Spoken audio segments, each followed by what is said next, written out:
Señor, creo que su difunta esposa sigue viva. Lorenzo Garza se quedó helado. El jefe de la mafia de 39 años giró lentamente la mirada hacia Emma, la hija de 3 años de su ama de llaves, que estaba de pie frente a su escritorio con una expresión extrañamente seria en el rostro. Hace 2 meses, su esposa había muerto en un terrible accidente, o al menos, eso era lo que todos creían. Lorenzo estuvo a punto de descartarlo como las palabras inocentes de una niña, pero la siguiente frase de Emma cambió su expresión por completo.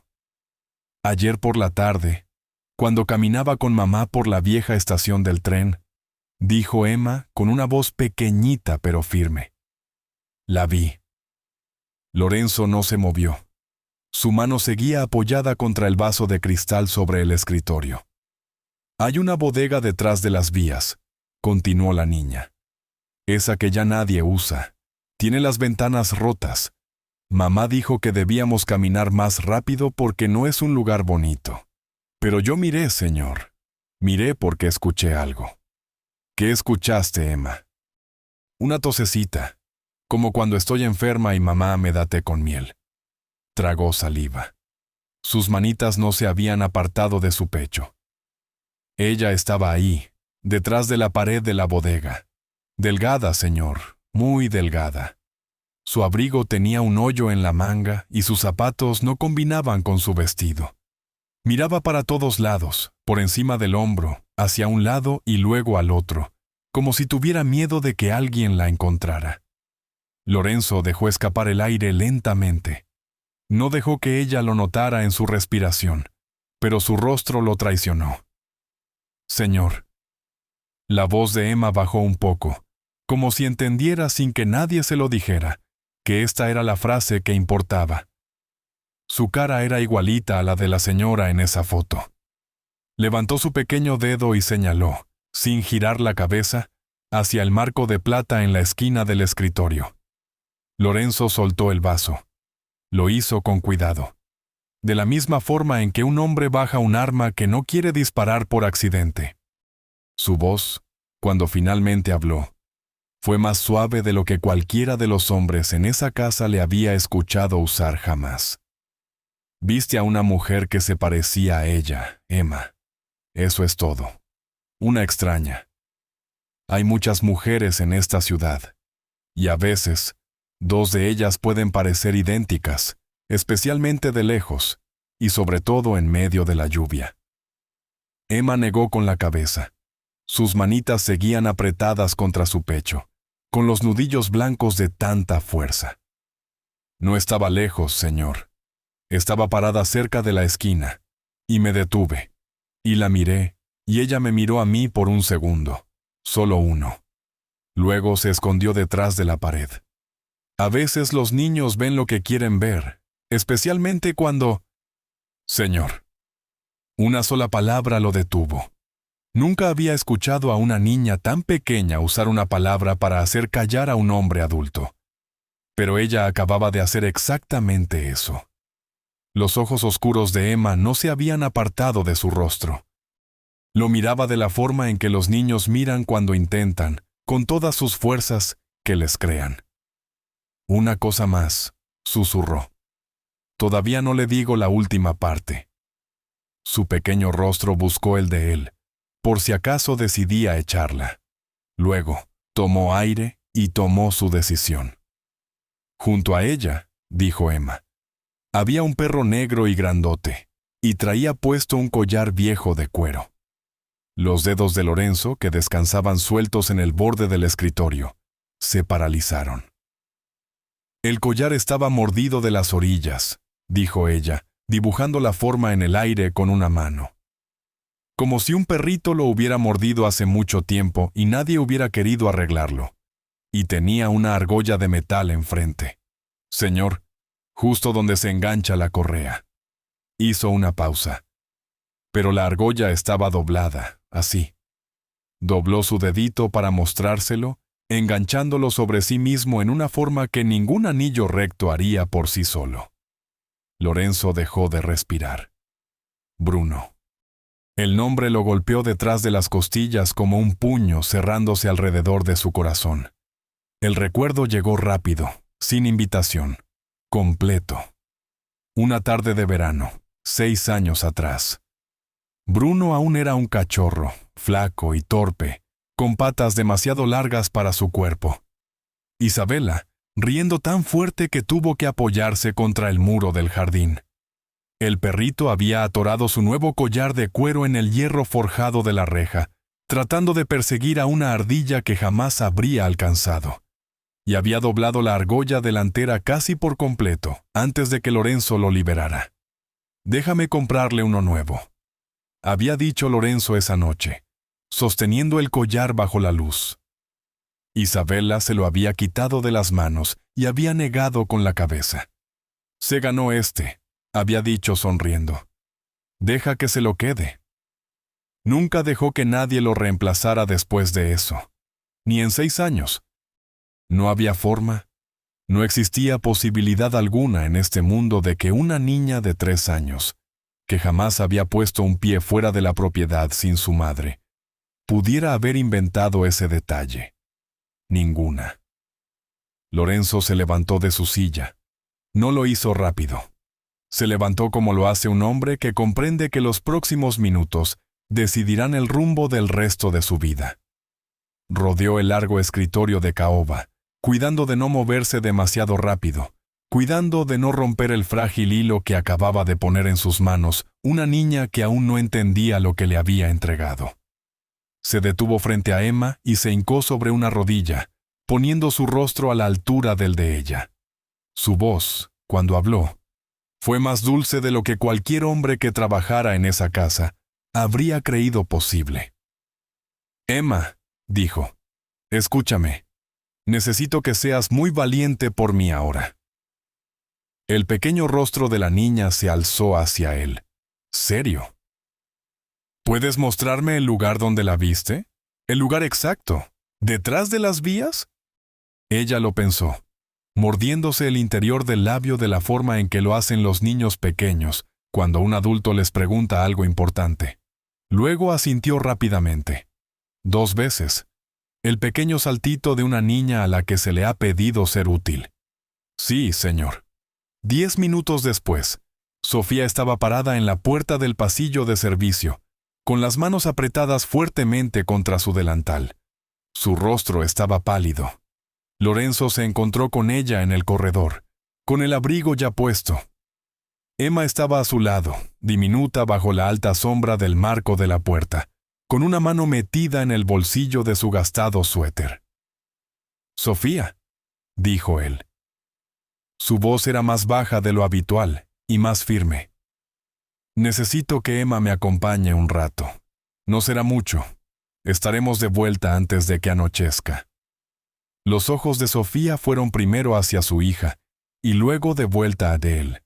No preguntó a dónde, no preguntó por qué. Algo en la forma en que él había hablado ya le había dicho que esto no era un asunto que debiera cuestionarse. «Que nadie sepa que nos fuimos», dijo Lorenzo. «Ni los hombres de la entrada, ni nadie en la casa». Ella miró a Emma de nuevo. Luego se inclinó, acomodó un rizo suelto detrás de la oreja de su hija con un dedo cuidadoso, y presionó sus labios brevemente en la coronilla de su cabeza. «Pórtate bien con el señor», susurró. «Sí, mamá». Sofía asintió una vez hacia Lorenzo. No confiaba en que su voz diera para más. El cielo sobre la Ciudad de México había tomado el color del plomo mojado. Una llovizna fina y fría había comenzado a caer cuando el auto negro salió por la puerta lateral de la propiedad, tomando el camino de atrás para que los hombres de la caseta principal no lo vieran pasar. Emma iba sentada en el asiento del copiloto, con sus piernecitas demasiado cortas para alcanzar el piso. Miraba por la ventana con la intensa concentración de un niño que intenta con todas sus fuerzas no equivocarse. Cada cuantas cuadras, se inclinaba hacia adelante contra el cinturón, buscando puntos de referencia que recordara. «Ahí hay una panadería», dijo, «con un toldo rojo sobre la puerta. Mamá y yo paramos ahí a comprar pan. La veo. Unos minutos después. La iglesia. El reloj está roto. Siempre dice que son las 9, ¿sí? De vuelta ahí, señor. Esa esquina. El letrero está doblado. Lorenzo siguió el pequeño dedo índice sin decir una palabra. Los limpiaparabrisas se movían lentamente por el cristal. Sus manos descansaban sobre el volante como las manos de un hombre que no confía en sí mismo para hablar. La vieja estación de trenes emergió de entre la llovizna unos minutos después. Los rieles estaban rojos de óxido, y la maleza había crecido tanto entre los durmientes que en algunos lugares las vías habían desaparecido por completo. Más allá de una malla ciclónica que se había derrumbado a la mitad, se extendía un amplio terreno baldío. Y pasando el baldío, sola contra el cielo gris, se alzaba una bodega. Sus ventanas estaban rotas, su techo se hundía en el medio. Nadie había trabajado ahí en mucho tiempo. Emma se inclinó hacia adelante contra el cinturón de seguridad y levantó el dedo. ¡Ahí! Lorenzo estacionó el auto bajo la sombra de un poste de luz inclinado, apagó el motor y salió. Rodeó el auto hacia la puerta de ella, la desabrochó y la bajó. Tomó su manita entre las suyas y juntos cruzaron el terreno baldío. El viento traía el olor a óxido y lluvia vieja. La puerta de la bodega colgaba torcida de una sola bisagra rota. Lorenzo la empujó. Adentro, el aire estaba quieto. El polvo flotaba denso.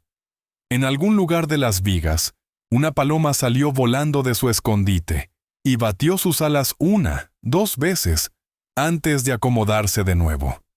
Lorenzo no se inmutó. Puso a Emma suavemente detrás de él con una mano, manteniendo su pequeño cuerpo protegido por su abrigo, y dio un paso completo hacia el interior. Isabela. Su voz fue baja, controlada, la voz de un hombre que ha pasado toda su vida aprendiendo a no alzarla. Isabela, soy yo. Solo su propia voz le respondió desde la pared del fondo. Caminó a lo largo de la bodega, con cuidado y lentitud, revisando cada rincón.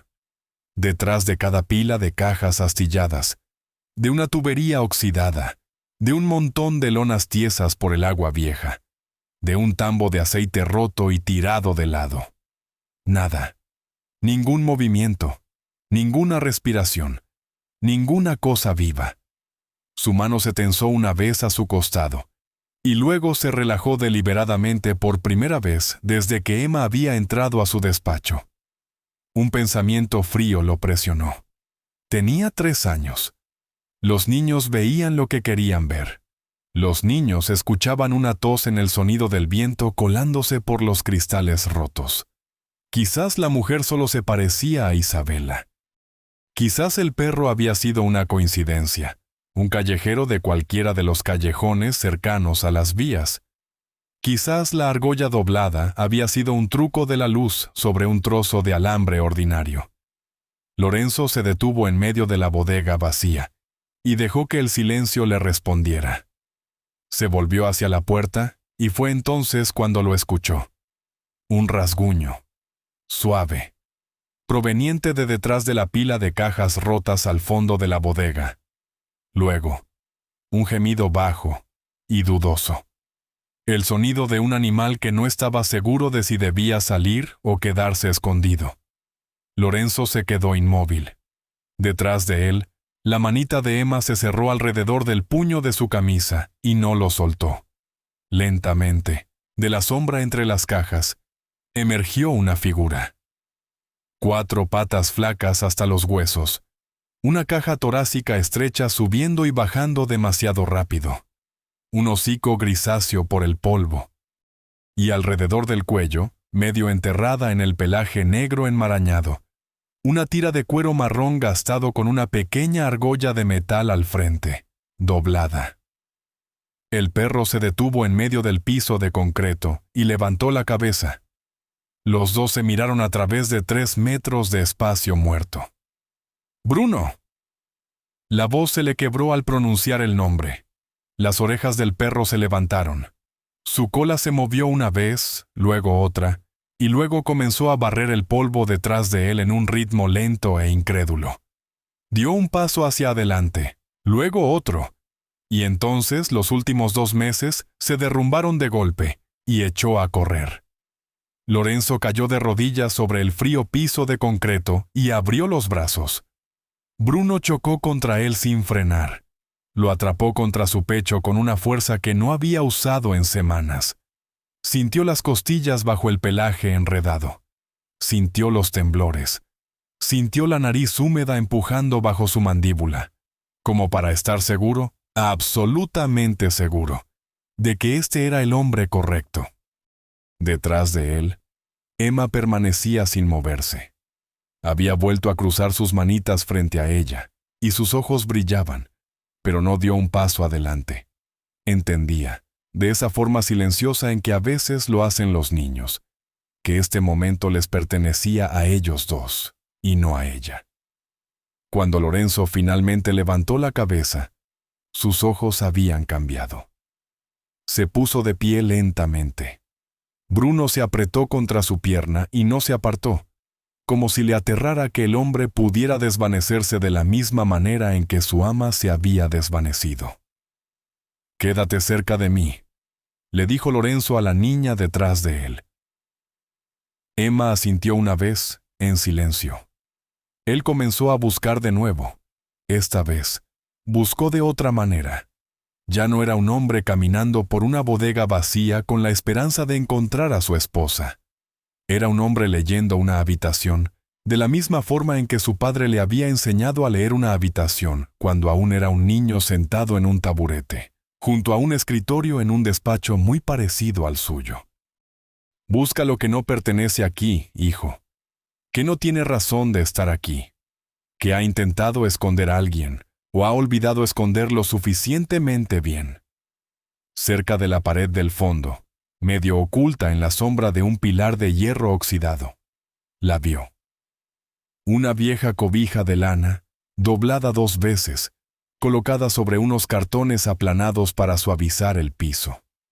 A su lado, una botella de plástico con agua a medio terminar, una taza de lata, un trozo de bolillo envuelto en una servilleta de papel.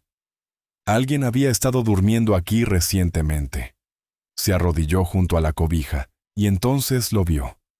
Un retazo de tela, no más grande que la palma de su mano, atorado entre 2 ladrillos sueltos en la base de la pared.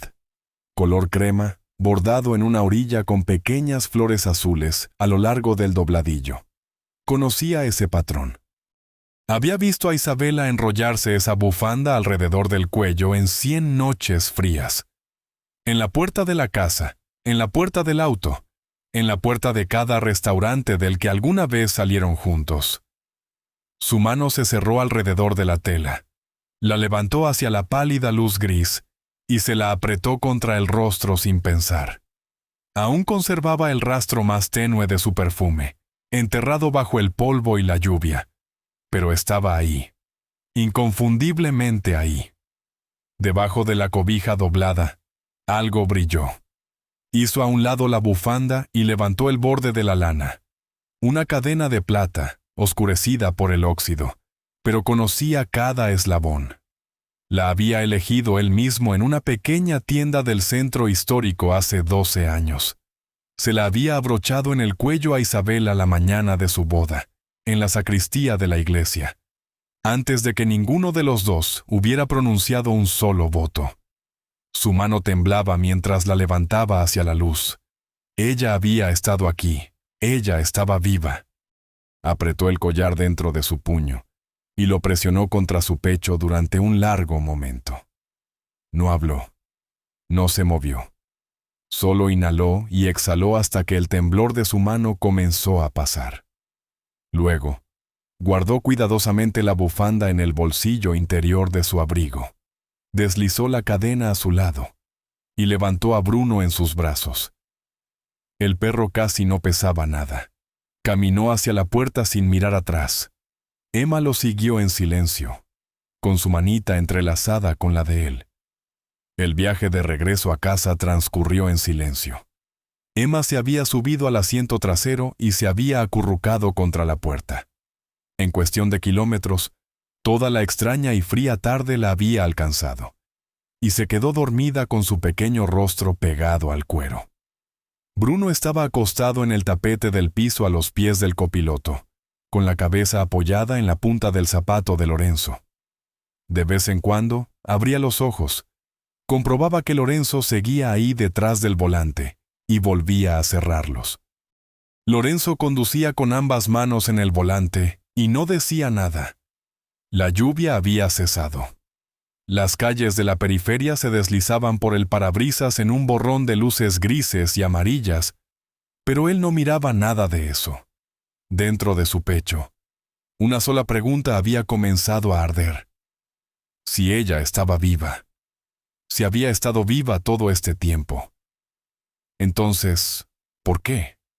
¿Por qué no había vuelto a casa? ¿Por qué había elegido dormir sobre una cobija de lana doblada en una bodega donde el techo goteaba y el viento se colaba por los cristales rotos? ¿Por qué había dejado que él atravesara 2 meses de duelo, creyendo que su cuerpo estaba bajo tierra? La respuesta que se formaba en el borde de su mente era una que no quería mirar directamente. Aún no.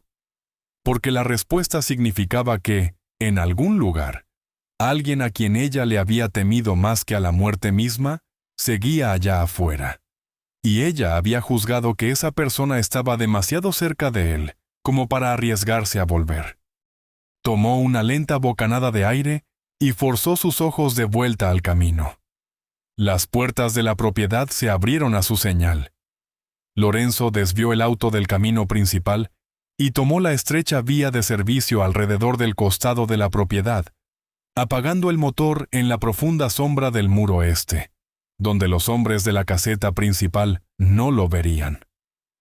Sofía Robles ya estaba esperando dentro del pasillo de servicio. Se mantenía muy derecha, con las manos cruzadas frente al delantal, los ojos fijos en la puerta. Su mirada fue primero a su hija, aún dormida en el asiento trasero, luego a Lorenzo. No hizo una sola pregunta. No lo necesitaba. Lorenzo bajó a Emma cuidadosamente del auto, con una mano bajo su pequeña espalda y la otra acunando su cabeza contra su hombro. La niña murmuró algo contra su cuello y no despertó. La cargó por la puerta lateral y se la entregó suavemente a los brazos de su madre. Sofía la recibió de la forma en que una madre recibe lo que le ha sido devuelto. «Gracias, Sofía», dijo Lorenzo. Su voz era firme, controlada, la voz de un hombre que ha pasado toda su vida aprendiendo a no revelar nada. Hoy fue de gran ayuda para mí. Consideraría un favor personal si este viaje se queda entre nosotros. Sofía lo miró a los ojos. Luego asintió una vez. Sí, señor. La observó subir a Emma por las estrechas escaleras de servicio hasta que el sonido de sus pasos se desvaneció en el piso de arriba. Luego, Lorenzo caminó solo por la casa oscura. Las uñas de Bruno hacían un suave clic contra el mármol pisándole los talones. Entró al despacho y cerró la puerta detrás de él. Lorenzo se paró frente al escritorio por un largo rato sin moverse. La bufanda y la cadena de plata estaban puestas una junto a la otra sobre la caoba, exactamente donde había estado el vaso de cristal unas horas atrás. No las miró. No lo necesitaba. Luego caminó hacia la pared del fondo, abrió un pequeño cajón con llave integrado en el panel detrás de una sección de estantes, y sacó una carpeta de cuero que no había tocado desde el funeral, el archivo del accidente. Lo puso sobre el escritorio y lo abrió. Cada página, cada reporte de la policía, cada documento del seguro, cada nota garabateada por cada mecánico y cada investigador que alguna vez había tocado los restos del auto de Isabela. Los leyó de la forma en que su padre le había enseñado a leer un contrato cuando aún era un muchacho de 17 años, sentado frente al viejo en esta misma habitación. Una línea a la vez. No por lo que estaba escrito, sino por lo que no lo estaba. La verdad en estos papeles no está en las palabras, hijo. Está en el espacio entre las palabras. Bruno descansaba bajo el escritorio, con la barbilla sobre el zapato de Lorenzo. Él tampoco durmió. Lorenzo trabajó pasada la medianoche, pasadas las 2, pasadas las 3. Las lámparas del estudio ardían con luz baja. El puño de su camisa se manchó con el negro del escritorio. No tocó el vaso que estaba a su codo. Y entonces, en la cuarta revisión, en una página que había hojeado una docena de veces sin verla, un solo nombre se levantó del papel. El nombre del hombre que había inspeccionado los frenos del auto de Isabela el día antes de que ella muriera. El nombre del hombre que había firmado la bitácora de mantenimiento, con una mano que temblaba ligeramente en la última letra, como si el bolígrafo se hubiera vuelto de pronto muy pesado. El nombre del hombre que, según una nota al pie en el margen que nunca antes había notado, no se había presentado en el taller de los Garza la mañana posterior al accidente, y nunca más había sido visto. Lorenzo deslizó la página lentamente hacia la lámpara. Daniel Robles. Se recargó en su silla. 52 años. 8 años en la nómina de los Garza. Un hombre callado, con grasa bajo las uñas, y la fotografía de una esposa y una hija pequeña pegada con cinta adhesiva dentro de la puerta de su gabinete de herramientas. Había revisado el auto de Isabela desde el día en que ella lo había sacado nuevo de la agencia. Ella se había rehusado a dejar que nadie más lo tocara.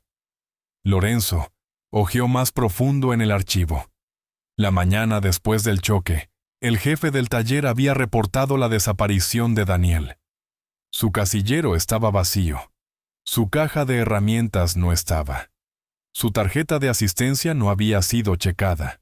Habían enviado una patrulla a su departamento en la colonia Doctores. El casero había abierto la puerta y encontrado solo un colchón pelado y un refrigerador vacío. Los vecinos dijeron que la esposa y la niña se habían ido la mañana anterior con 2 maletas y sin dejar dirección. En ese momento, el investigador había escrito una sola oración en el margen. Se cree que huyó por culpa. Nadie había seguido esa pista más allá. La muerte de Isabela había sido dictaminada como una falla mecánica. El caso había sido cerrado. Daniel Robles había sido catalogado como un cobarde que no pudo darle la cara a su jefe, y el nombre había sido retirado discretamente de la nómina. Lorenzo miró fijamente esa nota en el margen durante mucho tiempo. Luego, cerró la carpeta. Al primer gris pálido del amanecer, Lorenzo levantó el teléfono del escritorio y marcó un número que no había llamado en semanas. Tomás Ríos contestó al segundo timbre. Si le sorprendió escuchar la voz de su jefe a esa hora, no lo demostró. «Señor». «Ven al despacho», dijo Lorenzo. «Solo. Ahora». La línea enmudeció sin otra palabra. Tomás llegó en 10 minutos, con el sombrero en la mano. Tenía 41 años. Era el hijo de un hombre que había sangrado en el piso de una bodega por el padre de Lorenzo en una guerra que la mayor parte de la ciudad ya había olvidado. Cerró la puerta a sus espaldas sin que se lo pidieran y se detuvo en el borde de la alfombra persa. Lorenzo no se sentó. No le ofreció una silla a Tomás. «Necesito que encuentres a alguien». Tomás esperó. Un hombre llamado Daniel Robles. Trabajó en nuestro taller por 8 años. Desapareció la mañana después del accidente de mi esposa. Nadie se molestó en buscarlo entonces. Quiero que lo busques ahora». «¿Qué tan a fondo, señor?» «Muy a fondo. Quiero saber dónde está. Quiero saber con quién ha hablado. Quiero saber qué ha gastado y dónde lo ha gastado. Quiero saber el color de la chamarra que llevaba puesta ayer». Tomás asintió una vez. «¿Y Tomás?» Lorenzo le sostuvo la mirada. La luz gris de la ventana había comenzado a tocar la caoba del escritorio, pero aún no alcanzaba su rostro. «Nadie más. Ni Vicente. Ni los hombres que usa Vicente. Ni nadie en esta casa». La expresión de Tomás no cambió, pero algo detrás de sus ojos se quedó muy quieto. de la manera en que el rostro de un hombre se queda quieto cuando le piden cargar algo más pesado de lo que esperaba. Tú eliges a tu propia gente, dijo Lorenzo. Los eliges tú mismo, y eliges a hombres cuyos padres conociste. No les dices nada más allá de lo que necesiten saber para las próximas 12 horas. Si un nombre tiene que pronunciarse, usas uno falso. Sí, señor. Si escucho este nombre pronunciado en cualquier habitación de esta ciudad en la que no lo haya puesto yo mismo, sabré que la filtración vino de ti. Tomás no se inmutó. Le habían dado órdenes como esta antes en los años que había servido a esta familia, aunque nunca con un peso tan particular detrás de ellas. Simplemente dijo, «Sí, señor», y salió. La puerta del despacho hizo clic a sus espaldas. Lorenzo se dejó caer en la silla. Miró la puerta cerrada durante un largo momento sin moverse. Bruno caminó alrededor del escritorio y se acomodó una vez más contra su zapato. Sabía lo que acababa de hacer.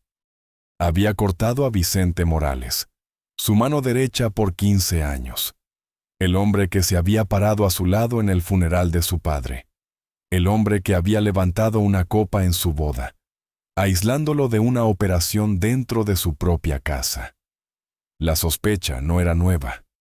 Ahora lo entendía. Era simplemente la primera vez que se permitía actuar sobre ella. Volvió los ojos hacia la fotografía con marco de plata en la esquina del escritorio. Sus dedos tocaron el borde muy ligeramente. Susurró algo que solo Isabela y Dios podrían haber escuchado. Los días que siguieron pasaron lentamente. Tomás trabajó sin dejar rastro de papel. Rastreó recibos de gasolina a través de canales secundarios. Un hombre en su profesión aprendía desde joven a no escribir nunca nada. Siguió los pequeños retiros de efectivo de alguien que intenta no ser encontrado. Un hombre que pagaba una habitación con billetes de a 20, que compraba una chamarra directo de un mostrador en lugar de encargarla, que nunca usaba la misma lavandería 2 veces. Se sentó en 3 fondas diferentes a lo largo de 3 estados distintos y escuchó los chismes de los mecánicos sobre su café. Un hombre de mediana edad con ojos tristes y manos firmes. Alguien recordó que había tomado trabajo a destajo en un taller de hojalatería hacia el norte, y luego había desaparecido en menos de una semana. Alguien más lo recordó 2 pueblos más allá, trabajando bajo otro nombre, manteniendo la cabeza baja en el banco de herramientas y comiendo solo en el cuarto de refacciones. El rastro era débil, pero un rastro al fin. En la 9ª noche, Tomás llamó desde un teléfono público. Lorenzo contestó al primer timbre. «Lo encontré, señor». Lorenzo no dijo nada. Esperó.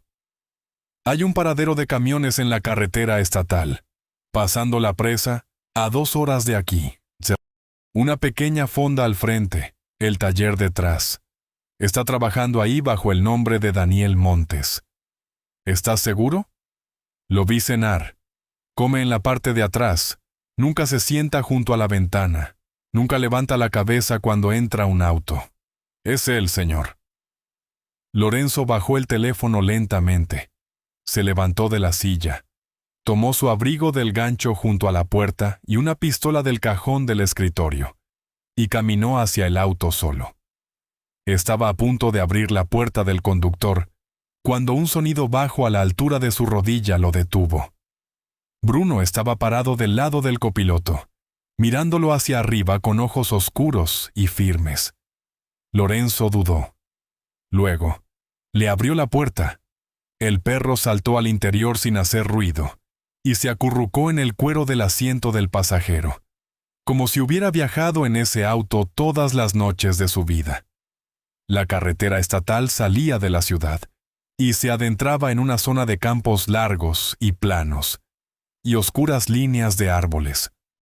Las luces de la capital quedaron atrás y no regresaron. Lorenzo conducía con una mano en el volante y la otra descansando sobre la forma cálida de Bruno, apretado contra su muslo. Llegó al paradero de camiones en la última hora azul del día.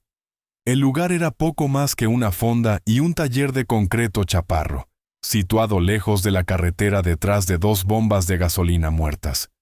Un solo foco amarillo ardía sobre la entrada abierta del taller. Desde adentro provenía el pequeño tintineo metálico de una llave de tuercas colocándose sobre una mesa. Lorenzo estacionó el auto a la sombra de la fonda y salió. Miró al perro a través de la ventana cerrada. Quieto. Los ojos de Bruno estaban fijos en los suyos. El perro no se movió. Lorenzo cruzó el lote de grava lenta y deliberadamente. Sus pasos se anunciaban en el silencio. No quería entrar por esa puerta del taller de ninguna manera que pudiera confundirse con una emboscada. Se detuvo en la entrada abierta. Adentro, un hombre estaba en cuclillas junto a la llanta delantera de una vieja camioneta pick-up, limpiándose las manos con un trapo manchado. El hombre estaba más delgado de lo que Lorenzo recordaba. Su cabello se había vuelto casi completamente gris en las sienes en los 2 meses transcurridos, desde que alguien de la casa Garza le había visto la cara por última vez. Su camisa de trabajo era azul y lisa, y no tenía ningún nombre bordado sobre el bolsillo. Cuando escuchó las pisadas en el borde de concreto de la entrada, levantó la cabeza de la llanta, esperando ver a un cliente buscando una banda de ventilador o un cuarto de aceite antes de que cerrara la fonda. Sus ojos se encontraron. Daniel Robles se puso blanco bajo la grasa. El trapo se le resbaló de los dedos y cayó sobre su bota. Se levantó demasiado rápido, dio un paso hacia atrás y se pegó contra la defensa de la camioneta. Levantó las manos frente a su cara, con las palmas hacia afuera, como si el gesto pudiera de alguna manera desviar lo que estaba a punto de pasarle. Todo su cuerpo temblaba. «Por favor, señor. Por favor. Mi esposa, mi hija. No le dije a nadie. Se lo juro por Dios, no le dije a nadie. Nunca pronuncié una palabra. Nunca escribí una carta. Por favor». Lorenzo no dijo nada. Dio un paso completo hacia adentro del taller. Estiró una mano hacia atrás y jaló la cortina de metal detrás de él, con un traqueteo lento y deliberado, hasta que se cerró contra el concreto. El foco amarillo en el techo se balanceó ligeramente en su cable y proyectó sus 2 sombras contra la pared del fondo. Miró alrededor del pequeño espacio. Vio una silla plegable recargada contra la mesa de trabajo. La levantó, la arrastró por el piso de concreto y la puso en el centro del taller. Se sentó en ella. No sacó ningún arma. No levantó la voz. Simplemente se sentó, con los codos en las rodillas, y esperó. Daniel se deslizó hacia abajo por la defensa hasta quedar en cuclillas en el piso, con la espalda contra la llanta. Las rodillas no lo sostenían. Las lágrimas comenzaron a trazar líneas limpias a través de la mugre de sus mejillas. «No sé nada, señor. No sé nada, señor Garza. Por favor, lo que sea que haya escuchado, lo que sea que le hayan dicho, no es verdad. Vine aquí a trabajar, para que me dejaran en paz. Por favor, mi familia. Ellos no tienen nada que ver con...» Lorenzo seguía sin hablar. Llevó la mano lentamente hacia el bolsillo interior de su abrigo. Sacó algo pequeño, envuelto en un pañuelo blanco. Desdobló la tela sobre una mesita auxiliar de plástico entre ambos. Luego levantó la cadena de plata de su interior y la extendió sobre la superficie, dejando que los eslabones cayeran abiertos bajo la luz amarilla. La boca de Daniel se abrió. Las palabras que estaba a punto de decir murieron en su garganta. Sus ojos se clavaron en el collar y no se movieron. Se olvidó de parpadear. Sus manos, que habían estado temblando frente a su rostro, bajaron lentamente a sus costados, como si hubiera perdido la fuerza para sostenerlas. Las lágrimas cayeron más fuerte ahora, silenciosas, fluidas. «Está viva». La voz de Lorenzo era baja, casi gentil. «Encontré esto donde había estado durmiendo».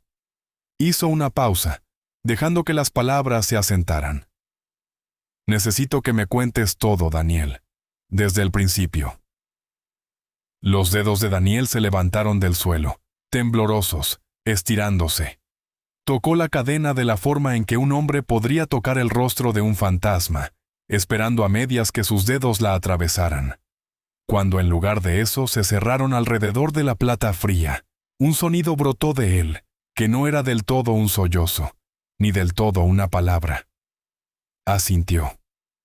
Durante mucho tiempo, Daniel no pudo encontrar su voz. Se quedó en el piso con la cadena de plata encerrada en su puño, la frente apoyada contra el dorso de su otra mano, y dejó que los temblores pasaran a través de él. Lorenzo no lo apresuró. Lo observó y esperó. De la forma en que un hombre espera a que una herida deje de sangrar antes de preguntar por el cuchillo. Finalmente, Daniel tomó aire y levantó la cabeza. Fue la tarde anterior, dijo. Su voz era ronca y baja, la voz de un hombre que había guardado esas palabras en su interior durante tanto tiempo que habían empezado a oxidarse. Ella trajo el auto para el servicio mensual. Nada inusual. Dejó las llaves en mi mesa. Acarició a Bruno en la cabeza y me dijo que volvería en una hora para recogerlo. Sus ojos se levantaron, cautelosos. Subí el auto a la rampa hidráulica como siempre lo hacía. Empecé con el chasis, el aceite, los bujes, la alineación, y luego pasé a las líneas de los frenos. Mantuvo la mirada de Lorenzo. Alguien había llegado a ellos, señor. Antes que yo.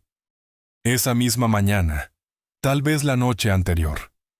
Habían cortado las líneas. Lorenzo no se movió. No toda la línea, dijo Daniel. Nunca la cortan toda. Si lo hubieran hecho, el pedal se habría sentido suave la primera vez que lo pisara en su propia cochera, y se habría detenido a pedir una grúa. Tragó saliva. Quien lo hizo sabía exactamente lo que hacía. Le hizo un tajo a la línea en un solo lugar, un corte pequeño a lo largo de la costura, suficiente para que el líquido aguantara unas cuantas pisadas, un par de frenadas lentas por el vecindario. Y luego, la primera vez que pisara ese pedal con fuerza, todo el sistema se vaciaría en segundos. Mantuvo la mirada de Lorenzo. Eso no es un error, señor Garza. No es un lote malo de goma. Esa es una mano que conocía la debilidad exacta de ese modelo. Ese es un profesional. La mandíbula de Lorenzo se tensó una vez y no volvió a moverse. Me quedé bajo ese auto un minuto entero antes de poder respirar, dijo Daniel. Sabía lo que estaba viendo. Sabía quién manejaba ese auto. Sabía lo que significaba. Tomó otra bocanada de aire lentamente. Bajé el auto. Me llevé las llaves a la oficina y levanté el teléfono. Iba a llamarle. La voz se le quebró. Nunca hice la llamada. 3 hombres entraron a mi taller antes de que pudiera marcar. Ya sabían lo que había encontrado. Me dijeron que dejara el auto exactamente como estaba, que limpiara cualquier cosa que hubiera tocado, y que lo enviara de regreso a la propiedad antes del anochecer. Querían que la señora Garza creyera que el servicio se había completado. Daniel tragó saliva con fuerza. Y se aseguraron de que entendiera lo que le pasaría a mi esposa y a mi hija si me negaba. Hizo una pausa. No necesité verles la cara. He vivido en este negocio el tiempo suficiente para saber qué quieren decir hombres así cuando entran a tu taller a las 4 de la tarde. Daniel cerró los ojos. Sabían el nombre de mi esposa. Sabían la escuela de mi hija. Incluso sabían en qué camión se regresaba mi hija a la casa. La esquina donde se bajaba. Me dijeron las horas. Todas las horas. ¿A qué hora se iba en la mañana? ¿A qué hora regresaba? Cada día de la semana. Su voz bajó casi a un susurro. Y entonces, uno de ellos me dijo muy quedito que si alguna vez pronunciaba una sola palabra sobre lo que había visto debajo de ese auto, mi familia desaparecería antes de que saliera el sol. Que no habría cuerpos, que no habría nota, que solo habría una casa vacía. Abrió los ojos. No dormí esa noche, señor Garza. Me senté en la mesa de mi cocina hasta el amanecer.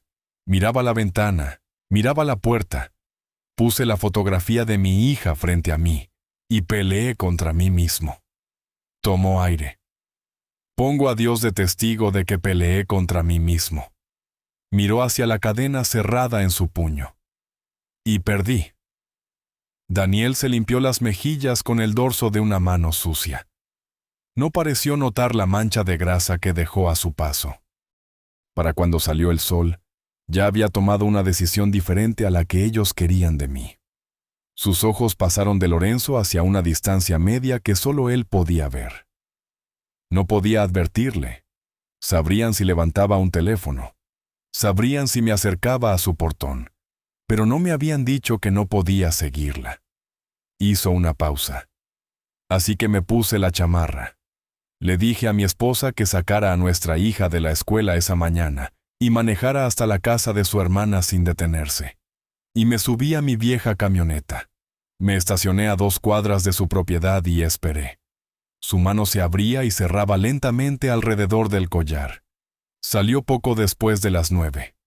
Iba sola al volante. Bruno iba en el asiento del copiloto con la cabeza asomada por la ventana.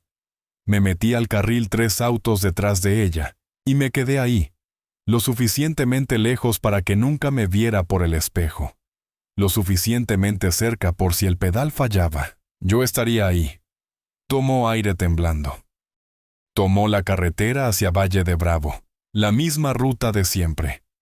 A los 20 minutos, llegamos a la curva larga que pasa por encima del barranco. ¿Usted sabe cuál? Lorenzo lo sabía. La carretera caía por el lado derecho hacia un bosque de pinos y un deslave de piedras sueltas. Daniel cerró los ojos. Vi que se prendieron las luces de los frenos. Vi que se prendieron otra vez. Y luego vi que dejaron de funcionar. Su voz se hizo muy pequeña.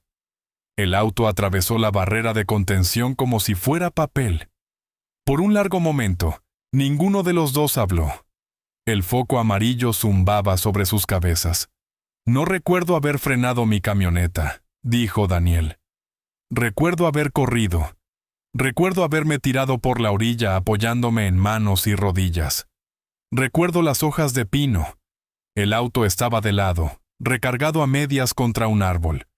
El motor seguía haciendo tic-tac. Había humo, pero todavía no había fuego. No sabía si ella estaba viva.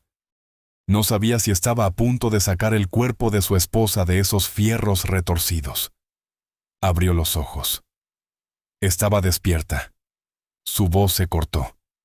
Tenía sangre en el pelo y un corte sobre el ojo.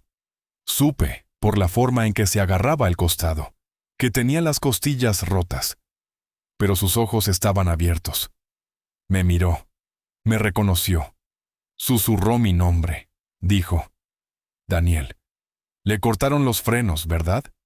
Y no le pude contestar, porque si abría la boca en ese momento, me iba a soltar llorando. Daniel soltó el aire lentamente. La saqué del carro. La cargué por la pendiente. La acosté en la caja de mi camioneta y la tapé con una lona. La saqué de esa carretera antes de que la primera sirena se escuchara cerca. Y no dejé de manejar hasta que llegué a una casita que había sido de un tío mío, vacía desde hace años. Nadie en la familia sabía que yo todavía tenía la llave. Giró la cadena lentamente entre sus dedos. La acosté en la cama. Le acomodé las costillas. Le cosí la frente con una aguja del cajón. Y le dije cuando despertó que, para el resto del mundo, ella había muerto en ese auto. Negó con la cabeza. La moví 4 veces más en las semanas siguientes, cada lugar más callado que el anterior. Nunca, ni una sola vez, me pidió que la trajera a casa. Encontró la mirada de Lorenzo. Ella sabía, señor. Sabía quién estaba adentro de ese portón. Estaba esperando el momento en que pudiera llegar a usted sin tener que pasar por él. Lorenzo no se movió, pero algo detrás de sus ojos se había vuelto muy silencioso. Una vez, dijo Daniel. Solo una vez. Mencionó una casa vieja junto a un río en las afueras de la ciudad. Había sido de una amiga de su mamá, de antes de que ella naciera. Dijo que si alguna vez tenía que irse de la bodega con prisa, ahí es a donde intentaría llegar. Puso la cadena de nuevo en la mesita entre ellos. Ahí es donde la va a encontrar, señor Garza, si es que sigue viva para ser encontrada. Lorenzo grabó las palabras en su memoria. Una casa vieja junto a un río a las afueras de la ciudad.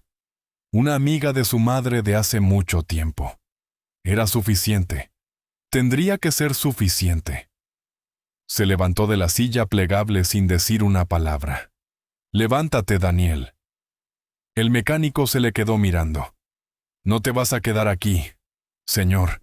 No te puedes quedar en este pueblo una noche más. No puedes quedarte en este estado.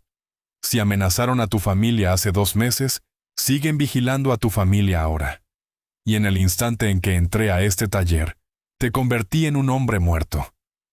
La boca de Daniel se abrió. No salió nada. «Así que nos vamos», dijo Lorenzo. «Vienes conmigo. Recoges a tu esposa, recoges a tu hija. Y los pongo a los 3 en algún lugar donde nunca los van a encontrar». Daniel tomó una gran bocanada de aire. Algo casi parecido a una sonrisa cruzó su rostro por primera vez en 2 meses. Era la sonrisa de un hombre que había estado cargando una piedra durante demasiado tiempo y que acababa de sentir la primera mano meterse por debajo para ayudarle a levantarla. «Sí, señor». Se empujó para levantarse del piso. Le temblaban las rodillas. Caminó hacia un catre angosto pegado contra la pared del fondo de la oficinita, junto a la mesa de trabajo, y comenzó a recoger las pocas cosas que había en la repisa de arriba. Una fotografía en un marco maltratado, una chamarra de lana doblada, un libro de bolsillo con la portada rota. Lorenzo tomó su propio abrigo del respaldo de la silla plegable. Estaba estirando el brazo hacia la manga cuando lo escuchó. Bajo, naciendo casi de la garganta en lugar de salir de ella. Un sonido que Bruno había hecho solo 2 o 3 veces en todos los años que Isabela lo había criado. Y siempre cuando un extraño se le acercaba demasiado en la oscuridad. Lorenzo se congeló con el abrigo a medio poner en el brazo. El perro estaba parado en la esquina de la oficina donde había estado acostado en silencio durante la última hora. Tenía la cabeza baja, las orejas planas contra el cráneo, los ojos fijos en la pequeña y sucia ventana que daba al lote de grava. Daniel se había quedado perfectamente inmóvil con la fotografía enmarcada entre las manos. Entonces llegó, débil, pero inconfundible. El crujido de llantas rodando lentamente sobre la grava suelta. No un vehículo, 2, luego un tercero, deteniéndose en un ángulo más amplio, como si estuvieran acorralando el terreno. Una navaja de luz blanca barrió la pequeña ventana. Luego otra, luego una tercera desde una dirección distinta, más pegada al suelo, deslizándose por la pared detrás de la cabeza de Lorenzo. Faros. 3 juegos de faros, que se detuvieron formando un lento semicírculo alrededor del taller. El rostro de Daniel perdió el poco color que le quedaba. «Me encontraron», susurró. Dios mío, lo siguieron a usted». Dejó la fotografía con mucho cuidado sobre el catre, como si no quisiera que se le cayera con lo que venía. Luego, cruzó la oficinita en 3 zancadas rápidas. Se dejó caer sobre una rodilla junto a la cama y deslizó la mano debajo del colchón. Cuando sacó la mano, sostenía un viejo revólver, limpio y aceitado. El tipo de arma que un hombre no guarda para trabajar, sino para la última noche de su vida. Abrió el tambor, revisó las balas y lo cerró de golpe. Lorenzo levantó la mano y apagó el foco amarillo. La oficina se sumió en la oscuridad. Caminó hacia la esquina y le puso una mano en el hombro a Bruno. El perro estaba rígido bajo su palma. «Abajo», susurró. «Quieto». Guió a Bruno detrás del archivero de metal donde el ángulo de la pared lo protegería de cualquier bala que atravesara la puerta. Luego, sacó su Colt de adentro de su abrigo. Presionó el seguro. El cargador cayó en su palma. Contó las balas al tacto. Lleno. Volvió a deslizar el cargador en su lugar, cortó cartucho y dejó que la corredera se asentara sin hacer ruido. Afuera, un motor se apagó, luego otro, y luego el tercero. Por lo que duró un largo respiro, no hubo nada. Y entonces, una por una, en el negro y plano silencio de la noche campirana, las puertas de los autos empezaron a abrirse. La primera bota golpeó la puerta con el sonido de un martillo cayendo sobre madera. El marco se astilló con la segunda patada. A la tercera, la puerta reventó hacia adentro, y una silueta entró baja y rápido. Lorenzo disparó 2 veces desde detrás de la mesa de trabajo. La silueta cayó en el umbral y no volvió a moverse. Un segundo hombre, que ya venía entrando detrás del primero, tropezó con el cuerpo y cayó sobre una rodilla. Daniel le metió un tiro desde la esquina junto al catre, y el hombre cayó de bruces sobre su compañero. Entonces el mundo se vino abajo. Abrieron fuego contra el taller desde 3 lados a la vez. La pequeña y sucia ventana arriba de la mesa de trabajo estalló hacia adentro en una lluvia de cristales. Las balas atravesaron la delgada pared de madera como si fuera papel, haciendo agujeros limpios y pálidos a la altura del pecho, que dejaban entrar finas navajas de luz de luna, y hacían bailar el polvo en el aire. Un gabinete explotó sobre la cabeza de Lorenzo, lloviendo herramientas por todo el concreto. Lorenzo se tiró de espaldas detrás de la mesa. Contó los fogonazos que podía ver por los hoyos de la pared. 2 al frente, 2 por el lado este, al menos 1 atrás, 7, tal vez 8. Daniel, llamó en voz baja. ¿Cuántas salidas hay? Puerta trasera, respondió Daniel desde la esquina junto al catre. Su voz era firme. Ya se había arrastrado hasta quedar detrás del archivero de metal donde Bruno estaba pegado al suelo. Pasando la oficina, cruzando el área de refacciones, da al fondo del lote. Mi camioneta está detrás de los tambos de diésel. Las llaves están bajo la visera. ¿Qué tan lejos? 10 metros, tal vez menos. Lorenzo apretó la mandíbula. Entonces nos movemos. Se levantó por detrás de la mesa y disparó 3 balas hacia la puerta principal, obligando a los 2 hombres que aún estaban agazapados afuera a retroceder contra la pared. Daniel aprovechó el momento. Salió de detrás del gabinete, cruzó la oficina corriendo a medias, y entró al área de refacciones donde se cubrió detrás de un bloque de motor que descansaba sobre una base con ruedas. Desde ahí, empezó a disparar de regreso a través de la misma pared. 4 tiros calculados, apuntando al sonido de las botas en lugar de a cualquier blanco que pudiera ver. Un grito provino del lado este. Luego el ruido de un cuerpo cayendo, y después silencio de esa dirección por un instante. Lorenzo se movió. Avanzó a lo largo de la mesa de trabajo, agachado al pasar por la ventana destrozada. Las balas tronaban contra el concreto cerca de sus talones. Llegó a la puerta de la oficina, se dejó caer sobre una rodilla, y disparó 2 veces más para cubrir el siguiente movimiento de Daniel. Daniel salió de detrás del motor. Cruzó el área de refacciones en 3 zancadas largas. El pasillo estrecho entre las refacciones y la oficina estaba enmarcado por 2 delgadas hojas de pared de madera. Era el último tramo antes de la puerta trasera. Lorenzo se metió en él primero, rozando una pared con el hombro, con la Colt en alto. Daniel entró detrás de él. Llevaba un paso dentro del pasillo cuando la pared a su lado derecho escupió una brillante astilla de madera y algo lo golpeó de lleno en el estómago. No hizo ningún sonido. Sus rodillas simplemente cedieron. Cayó sobre el suelo de madera del pasillo como un hombre que deja en el piso un peso enorme. Y una mano subió lentamente y se pegó plana contra el frente de su camisa. Lorenzo volteó. Ya había dado 2 pasos hacia la puerta trasera antes de entenderlo. Y entonces, estaba de rodillas junto al hombre mayor, y una mano estaba bajo el hombro de Daniel, y la otra, ya había bajado para cubrir la mano de Daniel contra la herida. La sangre subía por entre sus dedos, y no se detenía. «Levántate», dijo Lorenzo. Su voz era muy bajita. «Daniel, levántate. Vamos a salir juntos por esa puerta». Daniel no intentó levantarse. Su mano libre subió y se cerró alrededor de la muñeca de Lorenzo con una fuerza que los sorprendió a ambos. Su agarre no era el de un hombre intentando aferrarse a la vida, era el agarre de un hombre intentando obligar a otro hombre a escuchar. «Señor», dijo. Su voz era fina pero perfectamente clara.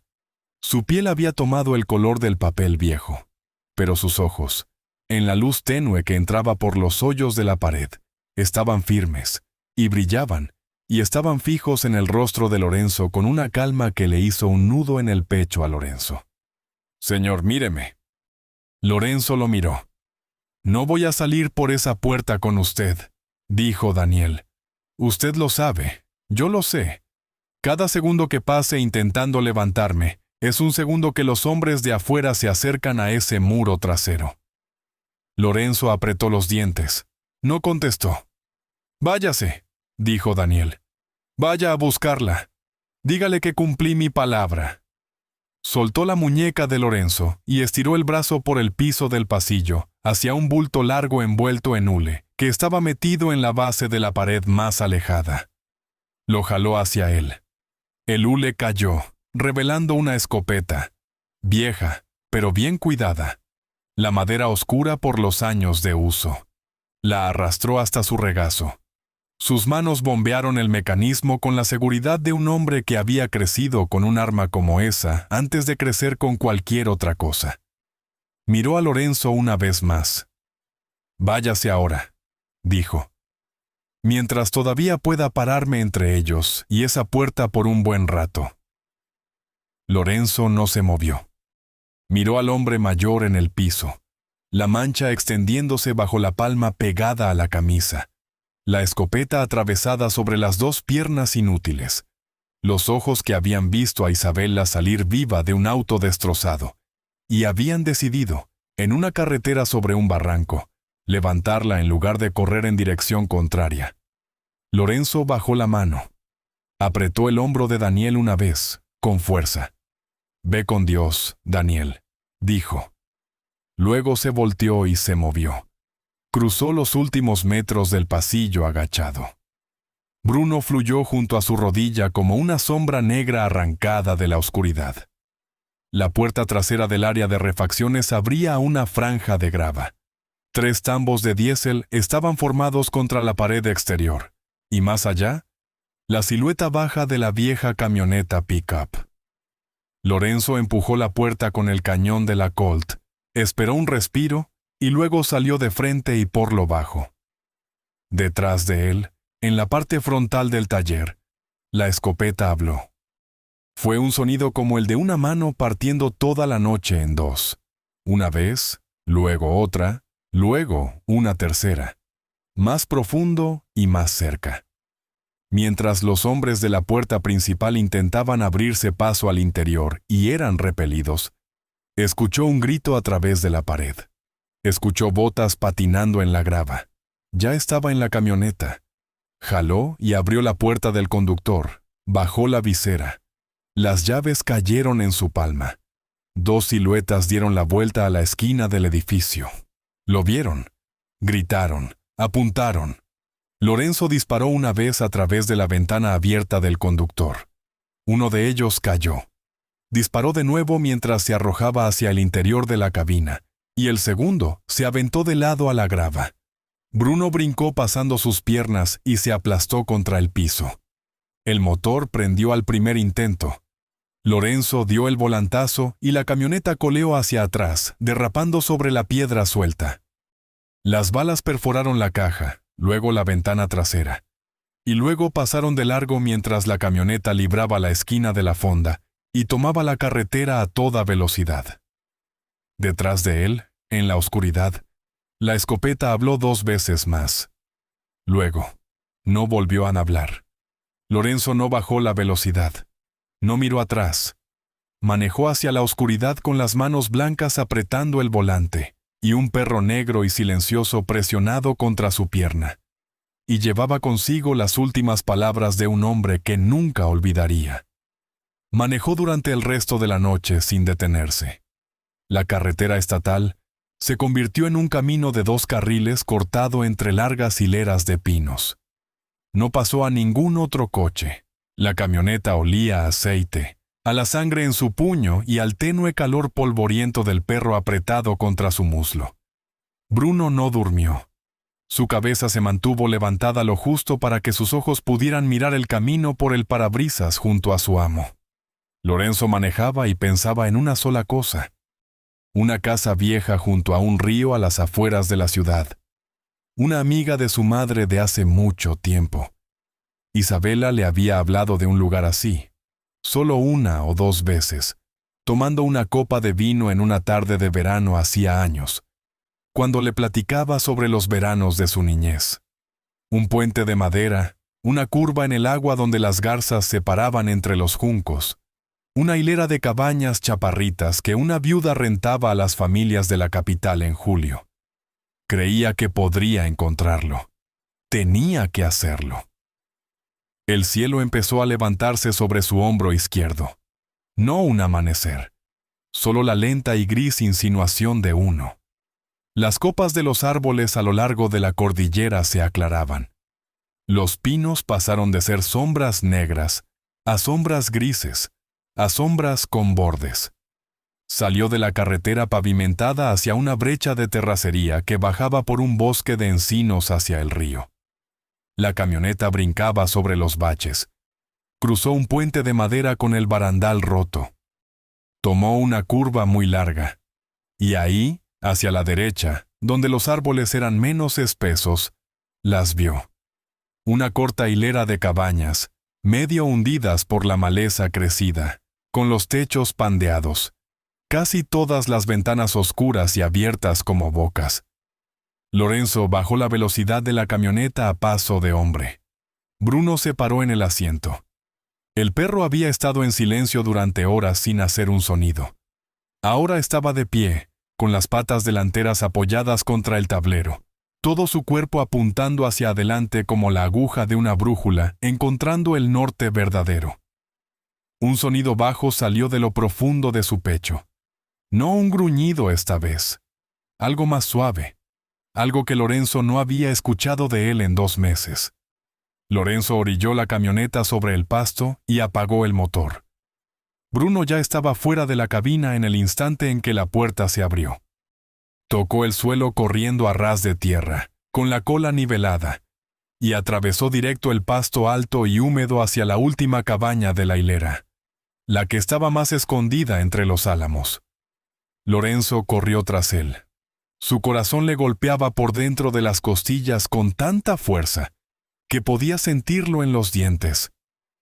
Su aliento salía en nubes blancas y cortas. El pasto le llegaba a las rodillas y le jalaba el abrigo.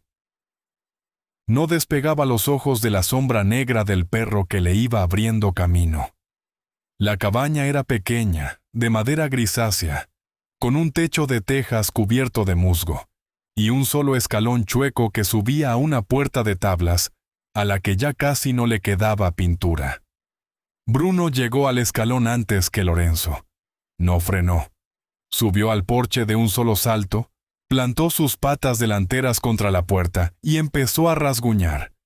Luego pegó la nariz a la rendija de abajo y soltó un gemido agudo, finito, ansioso. Lorenzo llegó detrás de él y se detuvo al pie del escalón. No tocó. Adentro de la cabaña, escuchó algo. Un solo paso sobre un piso de madera. Lento, dudoso. El paso de una mujer. Se detuvo cerca de la puerta. Escuchó una respiración que no era la suya, contenida del otro lado de la madera. Luego, una mano corrió un cerrojo. La puerta se abrió hacia adentro unos centímetros, luego unos más, y luego se abrió por completo. Una mujer estaba parada en el umbral. Lorenzo no se movió. No podía. estaba más delgada de lo que jamás la había visto. Sus pómulos sobresalían bajo una piel que no había visto el sol en semanas. Sus ojos estaban hundidos en tenues cuencas azuladas. El cabello largo y oscuro, el cabello que había conocido durante 12 años, ya no estaba. Lo que quedaba estaba cortado, muy corto y desigual, hecho de forma torpe con unas tijeras de cocina por su propia mano frente a algún espejo en alguna parte en la oscuridad. Llevaba puesta una camisa de franela de hombre demasiado grande para sus hombros y unos pantalones de mezclilla gastados a los que les había dado 2 vueltas en los tobillos. En su mano derecha traía un pequeño cuchillo de cocina, sostenido hacia abajo contra su muslo, lista. Su rostro era el rostro de una mujer que había vivido cada día de los últimos 2 meses, creyendo que el próximo golpe en su puerta sería el último sonido que escucharía en su vida. Y era Isabela. Lorenzo lo supo en un solo latido de su corazón, antes de que los ojos de ella siquiera se levantaran por completo hacia los de él, antes de que el cuchillo se le cayera de los dedos al piso, antes de que su boca se abriera sin emitir sonido. Él lo supo por la forma en que ella estaba parada. Lo supo por la pequeña línea torcida en la comisura de su boca que había estado ahí desde que ella tenía 7 años. La habría reconocido en la oscuridad más profunda, desde el otro extremo de la habitación más ancha, al final de cualquier vida. Ella lo vio. El cuchillo golpeó la madera del porche, y ninguno de los dos lo escuchó caer. Sus labios se separaron pronunciando su nombre, y no salió ningún sonido. Él cruzó el porche de un solo paso. La atrapó contra su pecho con ambos brazos y la sostuvo de la forma en que un hombre que se ahoga se aferra a la última tabla de un barco hundido. No le importó la mancha de sangre aún pegajosa en su puño. No le importó que la mano le temblara contra la nuca de ella. La abrazó y la abrazó. Y cuando se sintió real bajo sus manos, cuando la pequeña forma de sus costillas se apretó contra él, cuando entendió que estaba caliente y respiraba y estaba aquí, algo dentro de él que había estado cerrado bajo llave durante 2 meses, se abrió de golpe. Ella soltó un sonido parecido al de un pájaro al que finalmente le permiten aterrizar. Lanzó ambos brazos alrededor del cuello de él. Tembló contra su cuerpo desde los hombros hasta las rodillas. Ninguno de los dos habló. Se quedaron parados en el umbral de la pequeña cabaña, y Bruno se apretó contra las piernas de ambos, gimiendo suavecito, como para asegurarse de que todos y cada uno de los 3 estuvieran ahí y no se les permitiera desaparecer nunca más. Finalmente, Lorenzo se apartó solo lo suficiente para ver su rostro. Le tocó la mejilla con la yema del pulgar. Le apartó un mechón de aquel pelo corto y áspero de la frente. Miró la pequeña cicatriz pálida sobre su ceja izquierda, que no había estado ahí antes, y supo de dónde había salido. Y no necesitó que ella se lo contara. «Vamos adentro», dijo en voz baja. «Siéntate. Déjame verte». Ella se dejó llevar. Él la guió por el codo cruzando el umbral de la cabaña. El interior era muy pequeño. Un solo cuarto, un catre contra una pared, una mesa de madera con 2 sillas desiguales, una tetera sobre una estufita que se había quedado fría, una fila de latas en una repisa, una vela consumida hasta ser un muñón. La acomodó despacio en la silla más cercana a la pared. Jaló la segunda silla hasta que su rodilla tocó la de ella. La mano de ella no soltaba la suya. Sus dedos se cerraron alrededor de los de él y se aferraron con una fuerza silenciosa y terca. Tomó una profunda bocanada de aire. Luego, al fin, comenzó a contarle. Empezó 3 meses antes del accidente, dijo. Su voz estaba seca por la falta de uso. Fueron cosas pequeñas al principio, el tipo de cosas que cualquier otro habría pasado por alto. Pero tú y yo hemos hablado de negocios durante la cena por 12 años, Lorenzo, y tengo memoria para eso. Así que, cuando las cosas empezaron a salir mal, me di cuenta. Su pulgar se movía lentamente sobre el dorso de la mano de él mientras hablaba. El embarque en abril, el que desviaste de último momento hacia la aduana de Pantaco, debió haber llegado limpio. Fue confiscado antes de que bajaran la primera caja del camión, y los hombres que fueron por él sabían exactamente qué tarima levantar primero. Lorenzo no dijo nada. Ya había apretado la mandíbula. La reunión en mayo en el club de Polanco, la que agendaste para un martes en la mañana, 3 horas más temprano que cualquier junta que hubieras convocado ahí antes. Cuando entraste, 4 de los hombres de Corrales estaban sentados al otro lado de la calle en la ventanilla del café, esperando a ver quién salía. Sus ojos se levantaron hacia los de él. Tú lo notaste. Moviste la reunión a la parte de atrás e hiciste que los muchachos los quitaran de la calle discretamente, pero no te preguntaste cómo habían sabido a qué hora estar ahí. Tomó aire suavemente. El cargamento de Tepito a principios de junio.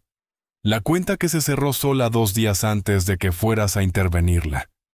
El abogado en Naucalpan que de repente no quiso tomarte las llamadas. Cada una de esas veces, Lorenzo. Cada una de ellas. No fue mala suerte. No fue descuido de nuestro lado. Alguien en tu mesa se estaba sentando con alguien en la mesa de ellos. Se quedó callada por un momento, reuniendo fuerzas. No te dije nada, dijo en voz baja. No quise decirte nada hasta que tuviera algo más que un presentimiento en el estómago. Si hubiera ido contigo solo con eso, me habrías dicho que era la presión de la familia hablando, y me habrías dado un beso en la frente, y habrías seguido confiando en los hombres en los que siempre has confiado. Así que decidí que yo lo encontraría primero. Lorenzo cerró los ojos por un momento.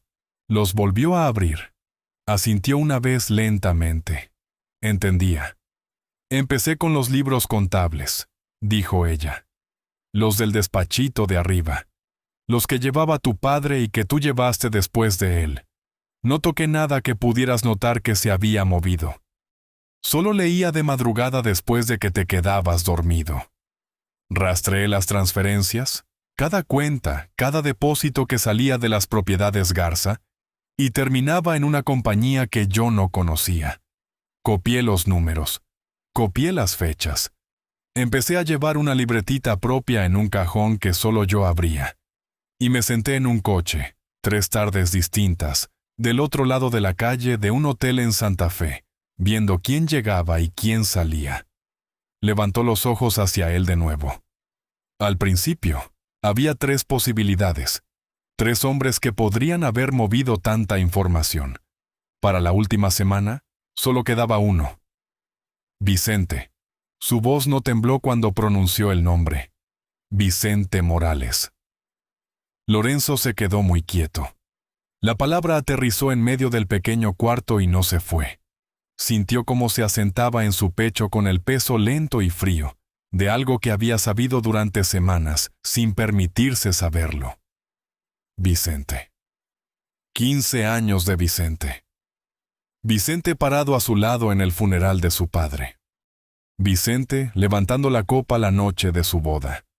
Vicente recibiendo un navajazo dirigido a las costillas de Lorenzo en una bodega hace más de 10 años y saliendo del hospital mes y medio después con una cicatriz y una sonrisa. Isabela observaba su rostro.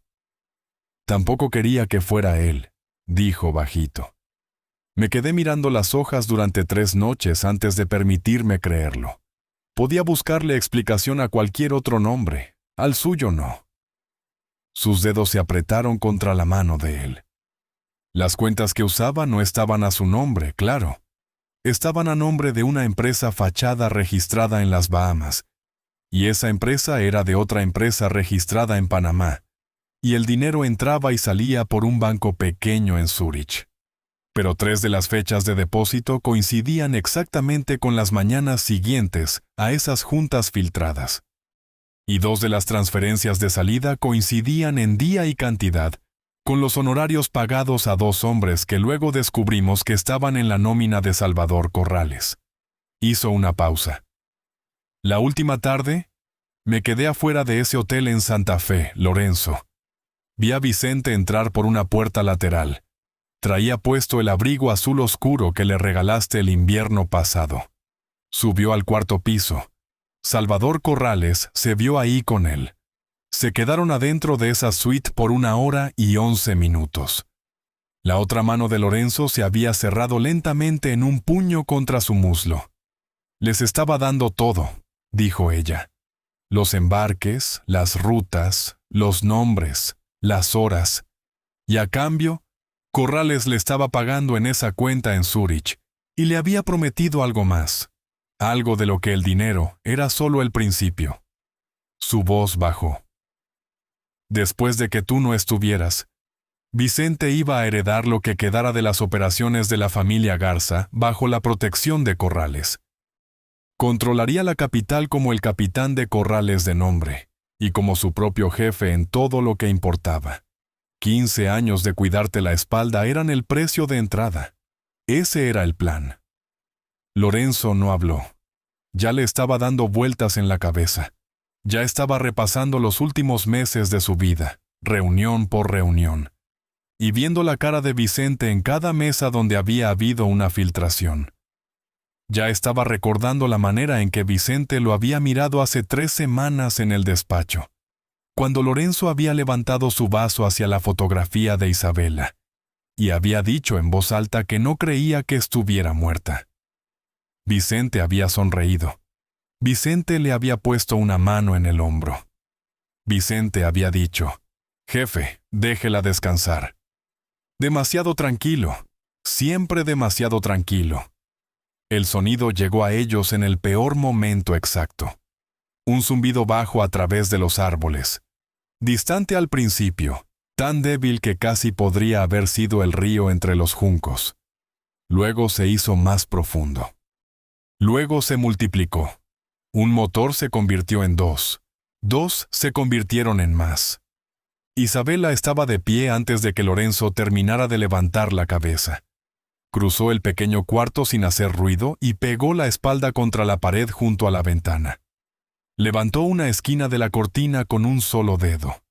Por un largo segundo, no se movió. Luego, Lorenzo vio cómo se ponía pálida. Giró la cabeza hacia él. Su boca articuló una sola palabra. Vicente. 3 camionetas negras habían dado la vuelta a la curva más allá de los álamos y avanzaban lentamente hacia la hilera de cabañas. Un 4º vehículo los seguía de cerca, del tipo con puertas blindadas. Se detuvo en la entrada del camino de tierra y su puerta trasera se abrió.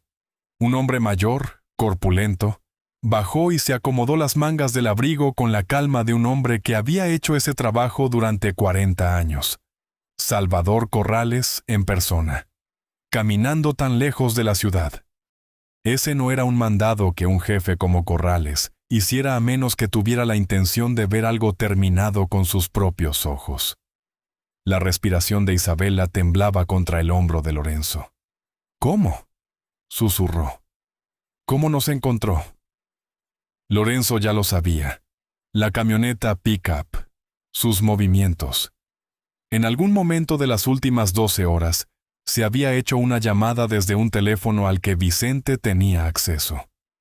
Vicente no había necesitado saber dónde se escondía Isabela. Solo había necesitado seguir al único hombre en el mundo que eventualmente lo llevaría hasta ella. Lorenzo metió la mano en su abrigo y sacó su teléfono. Escribió un mensaje preciso hasta el metro, etiquetado con una sola letra que Tomás Ríos entendería sin necesidad de una sola palabra de explicación. Luego mandó el mismo mensaje a otros 2 números que pertenecían a hombres de los que su padre alguna vez había dicho que saldrían de la tierra por el nombre Garza si alguna vez los necesitaba. Se volvió hacia Isabela. Sacó la Colt de su cinturón y puso la empuñadura en la mano abierta de ella. Sus dedos se cerraron sobre el arma. Él mismo le había enseñado a disparar en una playa solitaria de Veracruz, en su primer año de casados. Su mano conocía el peso. «Puerta trasera», dijo Lorenzo. Su voz era muy callada. «Detrás de mí. No dejes de correr hasta que yo te diga». Salieron. Bruno pasó junto a ellos en una ráfaga negra. Las balas empezaron a llegar desde más ángulos de los que podían contar, y cada ángulo los empujaba más abajo por la pendiente, más hacia el sonido del agua. Los árboles se fueron aclarando. El pasto le dio paso a los juncos. Isabela llegó a la base de un viejo sicómoro en la pura orilla de la ribera, y se pegó contra él. Lorenzo llegó a su lado. Escuchó un crujido a su izquierda, luego otro más arriba a la derecha. Empujó a Isabela con fuerza hacia el terreno bajo detrás de las raíces del sicómoro. Puso su propio cuerpo entre el de ella y la ribera abierta, y se levantó para disparar. Ambos disparos sonaron al mismo tiempo. Uno falló, el otro no. Sintió el golpe antes de escucharlo, en lo alto del hombro izquierdo. Lo hizo girar medio paso y le sacó el aire de los pulmones. Isabela lo agarró por debajo del brazo cuando sus rodillas se doblaron. Rompió una tira larga de la bastilla de su camisa y se la pasó por debajo del brazo, apretándola fuerte contra la herida con un pequeño gruñido seco que él nunca le había escuchado hacer. Una voz gritó desde más allá de los juncos: ¡Alto el fuego! El último disparo cesó. En algún lugar de la pendiente arriba de ellos, apartaron una rama. Pasos firmes, sin prisa, bajaron pisando las hojas secas. Vicente Morales apareció a la vista. Había bajado la pendiente de la misma forma en que un hacendado camina por sus propias tierras. En una mano sostenía una bereta negra mate, apuntando hacia el piso. Se detuvo a 2 metros de la base del sicómoro. Detrás de él, a una distancia respetuosa, Salvador Corrales esperaba entre los árboles. Vicente miró a Lorenzo. Miró la sangre que empapaba la franela que Isabela había amarrado bajo su brazo. Miró a Isabela. Y luego, sonrió. Debiste haberte ido a casa cuando la niña entró a tu despacho, Lorenzo. El dedo de Lorenzo no se movió del gatillo. ¿Tú sabías lo de Emma? Claro que lo sabía. Llevo años vigilando a Sofía. Cada vez que salía de esa casa con su niñita, alguien la veía. Sofía le contó a su hermana lo que Emma había visto. Su hermana se lo mencionó a la persona equivocada. Para el anochecer, ya estaba en mis manos. Ladeó la cabeza ligeramente. Lo iba a dejar morir ahí. Ibas a regresar de la bodega con las manos vacías. Ibas a guardar luto un tiempo más, y luego te ibas a volver a apagar. Hizo un ligero gesto con el cañón hacia Isabela. Tú nunca debiste haber sobrevivido, querida. Ese fue un trabajito que yo mismo ordené. Los frenos, la curva, todo. Lo habría declarado un accidente limpio si el mecánico no hubiera decidido hacerse el héroe. Isabela contuvo el aliento detrás del hombro de Lorenzo. Vicente volvió a mirar a Lorenzo, y su voz se suavizó. 15 años cuidándote la espalda, jefe. 15 años. Corrales me ofreció una mesa propia bajo su protección para empezar. Mi nombre en la puerta antes de 1 año. Se encogió de un hombro. Siempre fuiste demasiado confiado, Lorenzo. Esa fue la única debilidad que necesité de ti. Detrás de él, Corrales dio el más leve de los asentimientos. Vicente levantó la bereta. Lorenzo jaló a Isabela contra su pecho. Giró el hombro para protegerle la cabeza. Cerró los ojos. Pero antes de que Vicente Morales pudiera completar la traición que borraría 15 años de lealtad, un sonido vino del otro extremo de la pendiente. No un disparo, aún no. Motores. Muchos de ellos llegando rápido. Tomás Ríos salió de la primera puerta antes de que siquiera hubiera terminado de abrir. Ya venía disparando. Los hombres detrás de él se desplegaron entre los árboles como una marea rápida y silenciosa. Salvador Corrales cayó sobre el pasto mojado junto a la puerta abierta de su camioneta, y no se volvió a mover. Vicente llegó al borde de los juncos. Tenía un pie metido en el lodo a la orilla del agua cuando un soldado de la familia Garza salió de entre los álamos a su derecha. Los dos disparos que respondieron a 15 años de traición sonaron casi al mismo tiempo, y Vicente Morales cayó donde estaba parado, sin pronunciar una sola palabra más. Los 2 meses que la habían casado terminaron ahí. La herida en el hombro de Lorenzo fue limpiada y suturada por un médico que había servido a su padre antes que a él. La tercera tarde, el auto negro cruzó los altos portones de hierro de la propiedad de la familia Garza. Sofía ya estaba esperando en lo alto de las escaleras cuando la puerta se abrió e Isabel la bajó. Las 2 manos de Sofía volaron a cubrirse la boca. A su lado, aferrada con fuerza a la esquina del delantal de su madre, estaba una niña pequeña con un suéter gastado. Los ojos de Emma eran enormes. Miraba a Isabela de la forma en que un niño mira a un pájaro que ha bajado volando desde un cuento, para posarse en el barandal de su casa. Isabela subió los últimos escalones y se arrodilló sobre una pierna frente a Emma. Abrió los brazos. La niña dio un paso cuidadoso. Luego soltó el delantal de Sofía y corrió el resto de la distancia.